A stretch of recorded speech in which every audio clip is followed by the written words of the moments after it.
Here in Northern Virginia, there are at least 2 Confederate soldier statues that look similar to the one torn down by students in Chapel Hill last night. One of them is here in Old Town. It's called the Appomattox statue, and it's right here in the middle of Washington Street.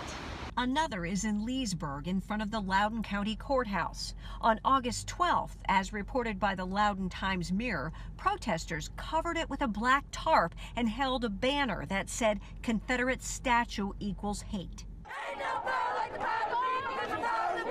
In Chapel Hill, outrage intensifying over the Silent Sam statue just as UNC began classes. Right now we do have a memorial on campus, a memorial to white supremacy and to slave owners and to people who murdered my ancestors. Protesters brought it down.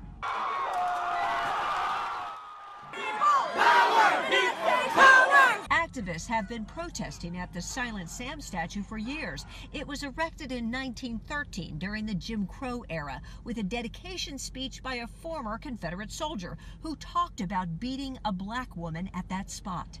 It's tormenting, it's unacceptable, it's inappropriate, and our university needs to stand up. Patrick French is a recent UNC graduate who lives in D.C. He says he's pleased Silent Sam is gone. It's definitely something that when I look at it, I go, oh yeah, that's terrible. I can't believe that's still up. But for someone who is a person of color or someone who has, roots in that kind of culture where it's been affected by someone of that nature, I think it's very triggering, and not only triggering, but just kind of awkward that the people who run this university that you've been so excited to attend and worked your whole life and barely got in or excelled really hard in school to get into, that they support that and think it's fine to be up. I think it's really disgraceful.